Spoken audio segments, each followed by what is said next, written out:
Her millionaire landlord wanted her gone until he wanted her as his wife instead. Hello everyone. Before we begin today's story, I have a small favor to ask.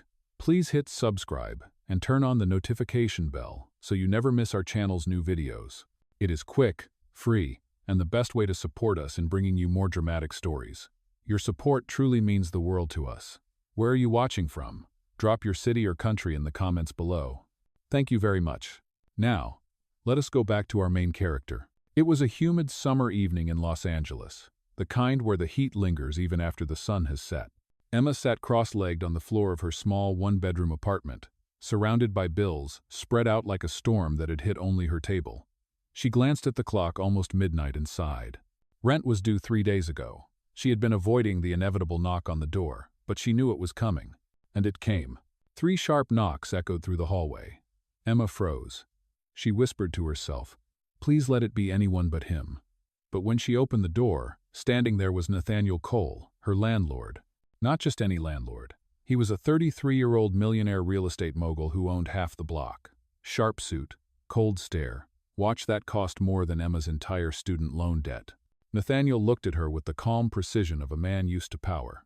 In one hand, he held a sleek silver eviction notice folder. In the other, a glass of red wine, as if eviction was just another casual part of his evening routine.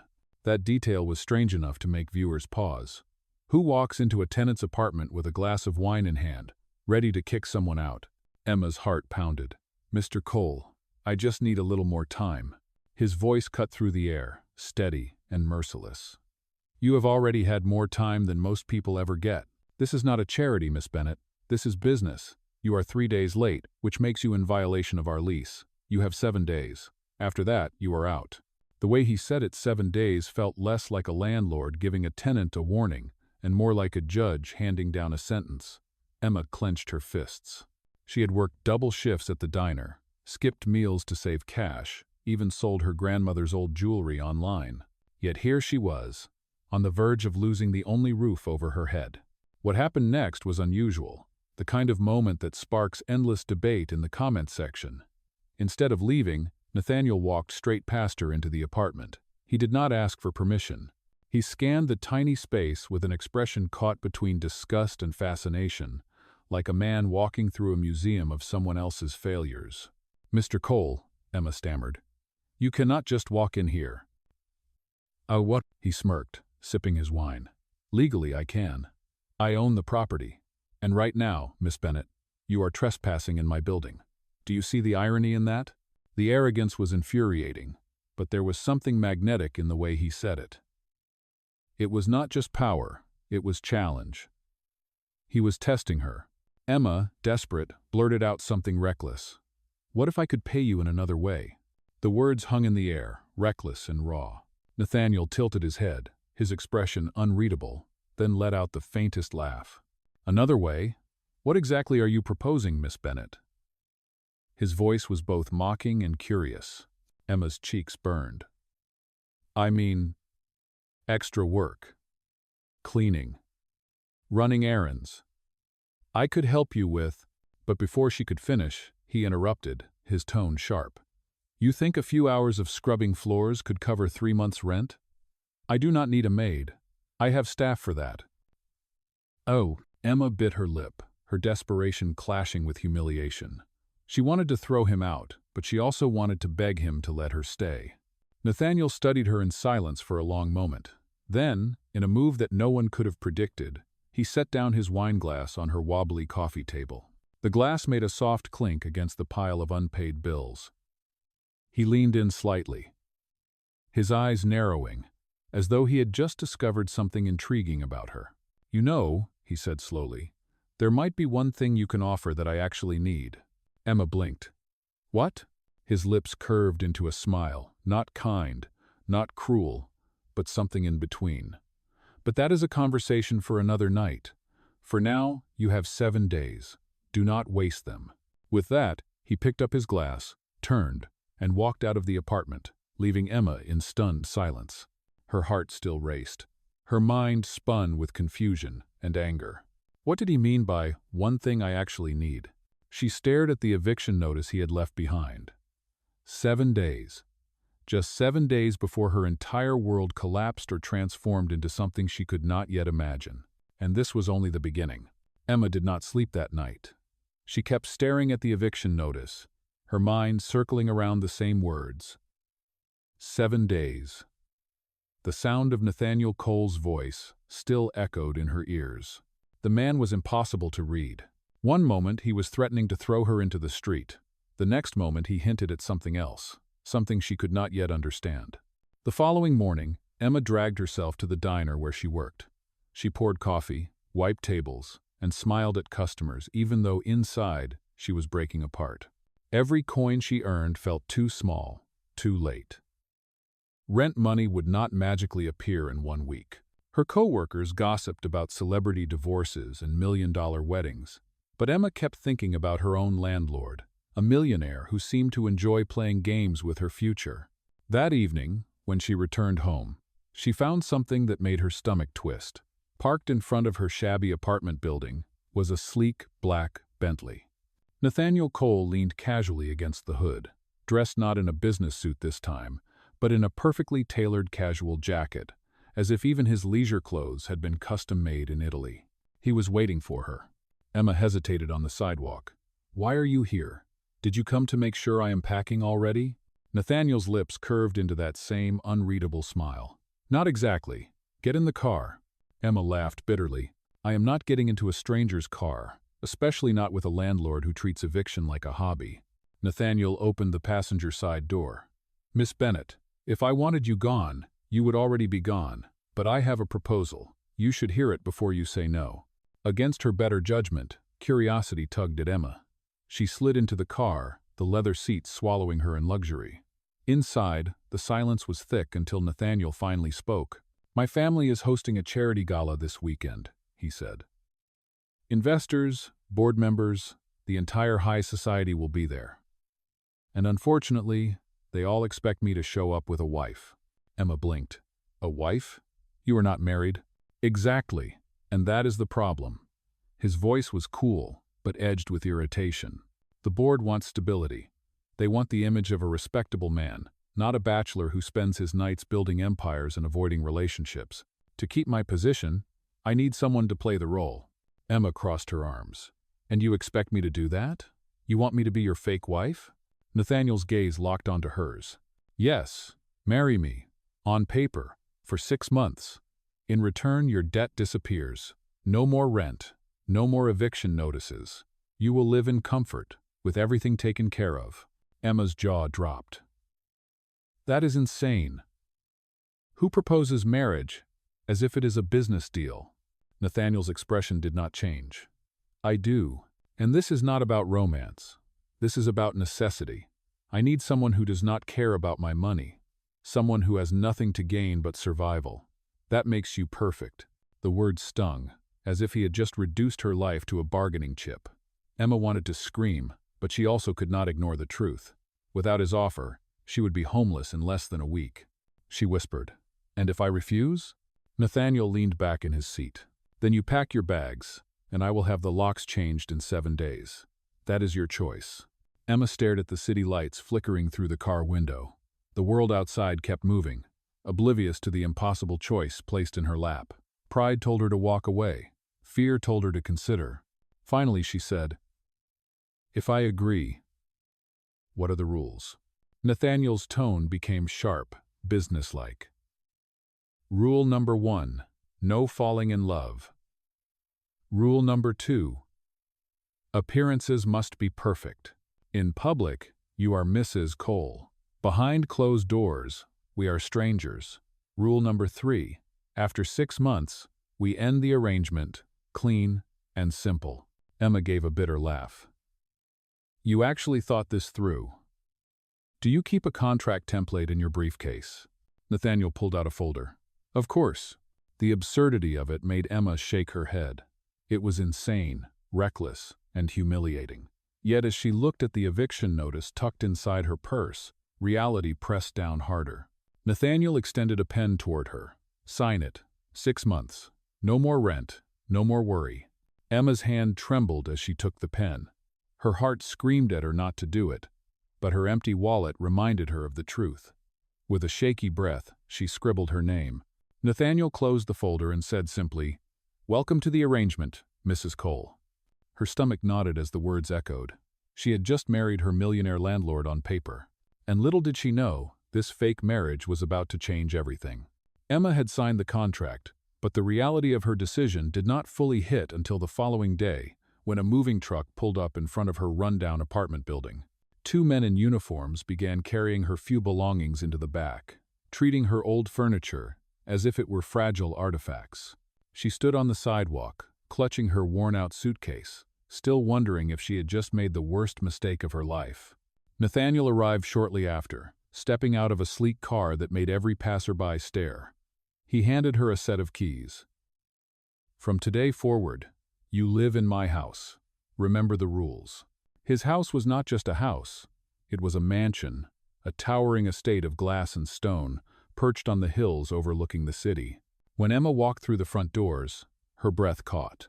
A grand staircase curved upward, chandeliers glittered overhead, and marble floors stretched in every direction. She felt like she had stepped into a different universe. A butler approached and bowed slightly. "Welcome, Mrs. Cole." Emma nearly choked. "Please do not call me that."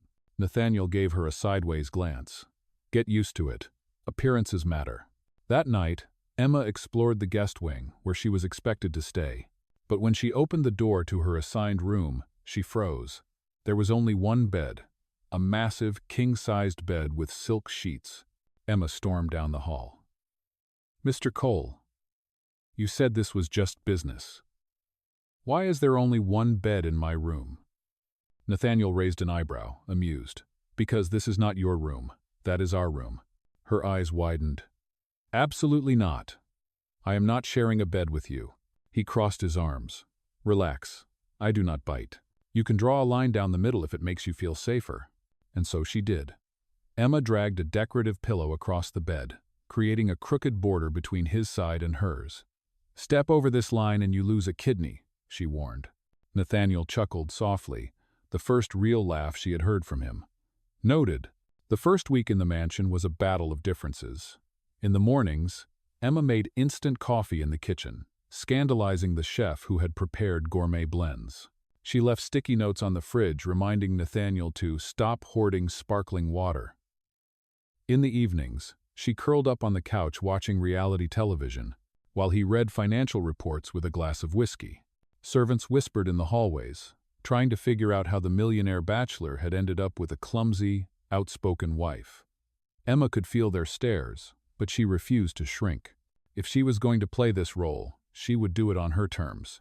One evening, at a small dinner with Nathaniel's business associates, Emma accidentally spilled sauce on a white tablecloth. The room went silent. Nathaniel's associates smirked, waiting for him to lash out. Instead, Nathaniel calmly picked up a napkin, dabbed at the stain, and said, "Accidents happen." Emma looked at him in shock. For the first time, she realized that beneath his cold exterior, there was a man who could protect her when it mattered. As the night ended, Emma lay in bed staring at the crooked pillow line. Nathaniel's steady breathing was the only sound in the room. She told herself it was just a contract, just 6 months, nothing more. But deep down, a dangerous thought began to grow. What if this fake marriage was becoming something real? Days turned into weeks, and Emma slowly adjusted to life inside Nathaniel's mansion.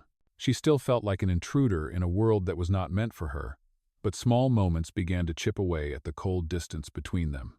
One Friday evening, Nathaniel invited Emma to attend a high-profile dinner party with him. She had no interest in mingling with wealthy investors, but as his so-called wife, appearances were required. The staff helped her prepare, dressing her in a sleek black gown that made her almost unrecognizable to herself. When she entered the grand hall, heads turned. Whispers rippled through the crowd. "That is Nathaniel Cole's wife?" Some scoffed. Others laughed quietly, judging her every move. Emma felt the heat of their stares, her nerves threatening to break her composure. At the dinner table, a woman leaned toward her and said with a smile that was anything but kind, "So tell me, Mrs. Cole, did you meet Nathaniel at a business conference? Or perhaps at the bank, when you were asking for a loan?" Laughter followed, sharp and cruel. Emma's throat tightened. She wanted to disappear. But before she could respond, Nathaniel placed his hand firmly over hers. His eyes swept the table with a chilling calm. "She is my wife," he said evenly. "That should be enough of an introduction for all of you." The room went silent. The mocking smiles vanished. Emma stared at Nathaniel in shock, her heart pounding. For the first time, he had defended her in public without hesitation. Later that night, when they returned home, Emma whispered, "Why did you do that?" Nathaniel loosened his tie, his expression unreadable. "Because no one gets to humiliate my wife, not even in a room full of millionaires." Those words lingered in her mind long after he left the room. A few nights later, it was Emma's turn to take care of him. Nathaniel had been working late in his study, surrounded by files and glowing screens. When Emma peeked in, she found him slumped over the desk, pale and exhausted. She rushed forward, shaking his shoulder. "Nathaniel, you are burning up." He tried to wave her off, muttering, "I am fine." But his forehead was hot with fever. Against his protests, Emma guided him upstairs and insisted he rest. She placed a cold cloth on his head, sat by the bedside, and watched over him until he drifted into uneasy sleep. Hours passed. The mansion, usually filled with the faint hum of staff and distant sounds, was quiet.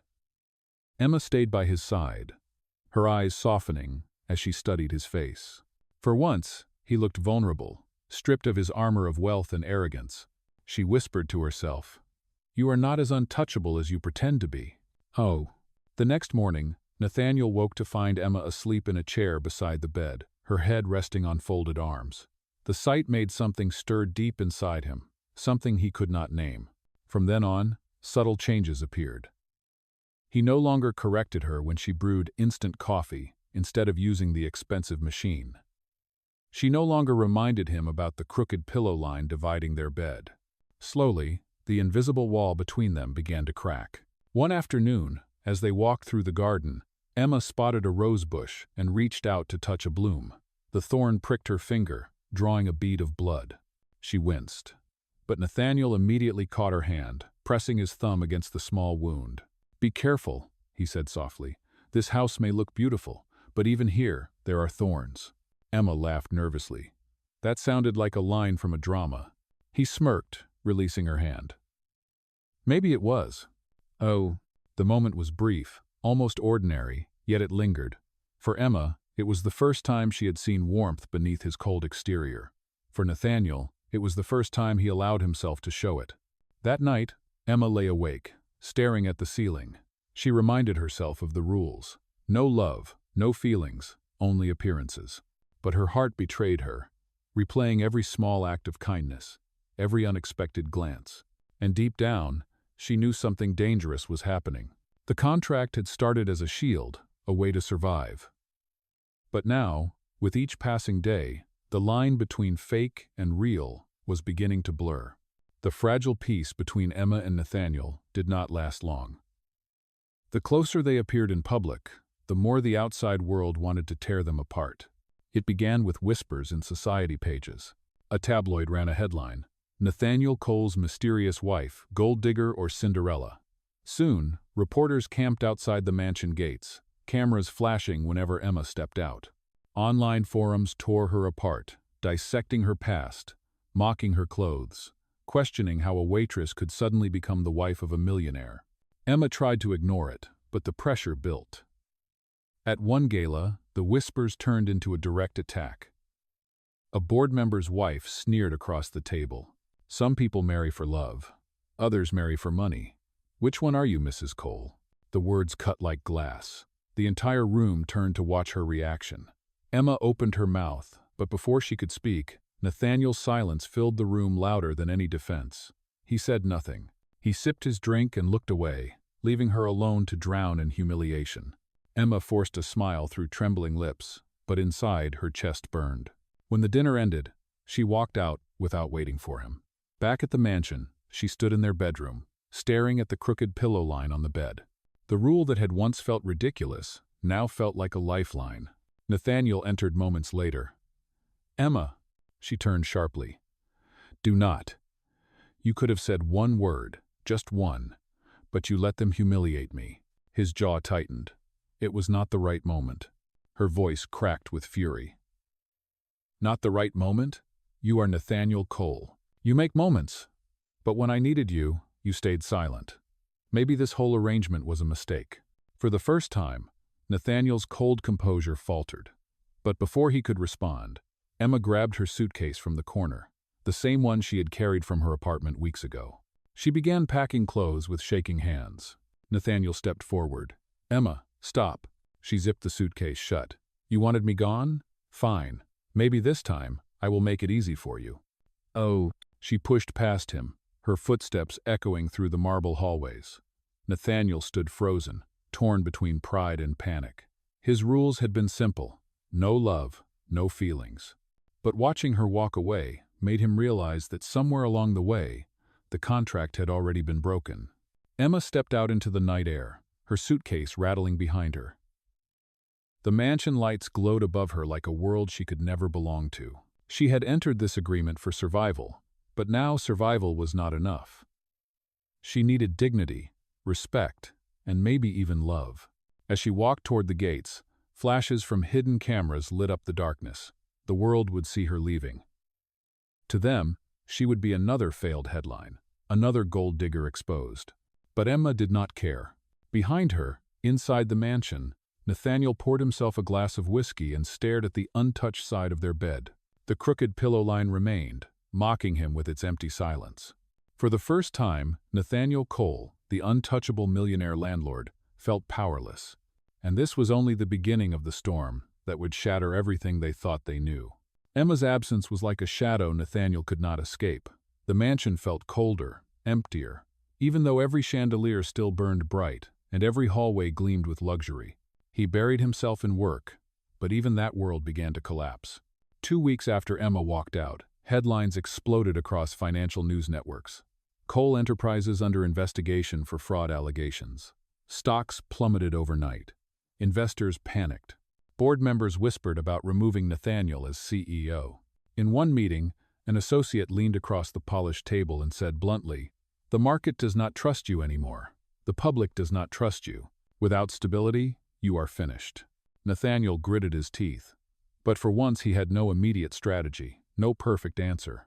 He had built an empire with precision, yet now it was slipping through his fingers. Meanwhile, Emma tried to rebuild her life outside the mansion. She rented a small studio apartment above a laundromat, returned to double shifts at the diner, and convinced herself she was better off away from Nathaniel.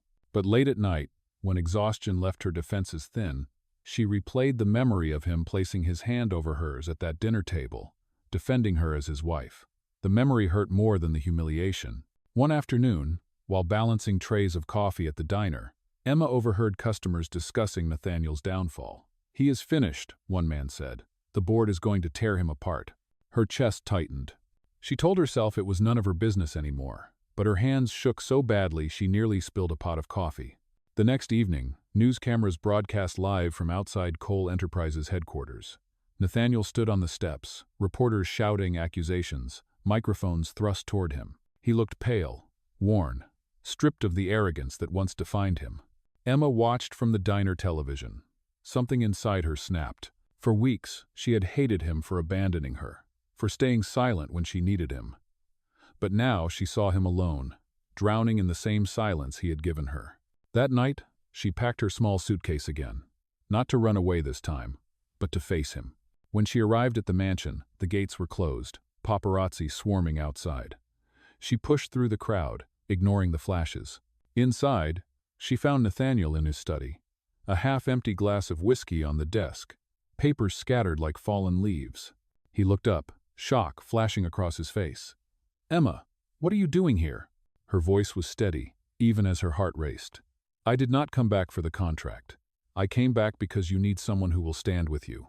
And whether you like it or not, I am that person." Nathaniel stared at her, disbelief mixing with something deeper. For the first time, the man who had always controlled every room whispered words that sounded almost like surrender. "I am losing everything," he said quietly. "And I do not know how to stop it." Emma stepped closer, placing her suitcase on the floor. "Then let me help you, because I am not just your fake wife, Nathaniel. I can be much more than that." Her words hung in the air, heavy with promise. For the first time, the balance of power shifted not in his hands, but in hers. And the storm that had begun with an eviction notice was about to unleash a twist no one could have predicted. The board meeting was supposed to be Nathaniel's execution. The long mahogany table stretched like a battlefield, every director staring at him as though he were already defeated. Cameras lined the back of the room, journalists ready to broadcast his downfall to the world. Nathaniel sat at the head of the table, shoulders squared, but his eyes betrayed exhaustion. Documents lay scattered in front of him, filled with accusations of fraud and mismanagement. One board member leaned forward and said coldly, "Mr. Cole, for the sake of this company, step down. You are no longer the image of stability." Nathaniel opened his mouth to respond, but the words caught in his throat. For the first time in his career, he had nothing to say. Silence filled the air, heavy and damning. And then, the doors opened. Emma walked in. Cameras swiveled instantly, reporters whispering in shock. She was not dressed in a gown or designer clothes, but in a simple blazer and skirt, her hair pulled back neatly. Her presence alone shifted the room's energy. Nathaniel stood halfway, disbelief on his face. "Emma, what are you doing here?" She did not answer him. Instead, she turned toward the board, her voice steady. "My name is Emma Bennett Cole, and before you decide my husband's future, you should hear the truth." A murmur rippled across the table. Some directors exchanged skeptical glances. One smirked. "And why should we listen to you?" Emma's chin lifted. "Because unlike all of you, I do not have millions invested in this company. I do not have an agenda. All I have is the truth. And you might be interested to know that before I was a waitress, I was a law student, top of my class. I left because I could not afford tuition, but I know enough to recognize false accusations when I see them." "Oh." Gasps filled the room. Nathaniel's eyes widened. He had never known this part of her past. Emma held up a set of documents she had brought with her. "These claims of fraud? They are not tied to Nathaniel. They are tied to a senior executive who diverted funds into shell accounts. I traced the signatures myself, and they do not match Nathaniel's. If you remove him, you are not saving this company. You are handing it over to the man who orchestrated the fraud." The room exploded in whispers. Reporters scribbled frantically. The accused executive turned pale, his hands trembling. One director demanded, "And why should we believe you?" Emma stepped closer, her voice rising with conviction. "Because I have already sent copies of this evidence to the Financial Crimes Unit. By the time you walk out of this room, investigators will be waiting for the real culprit.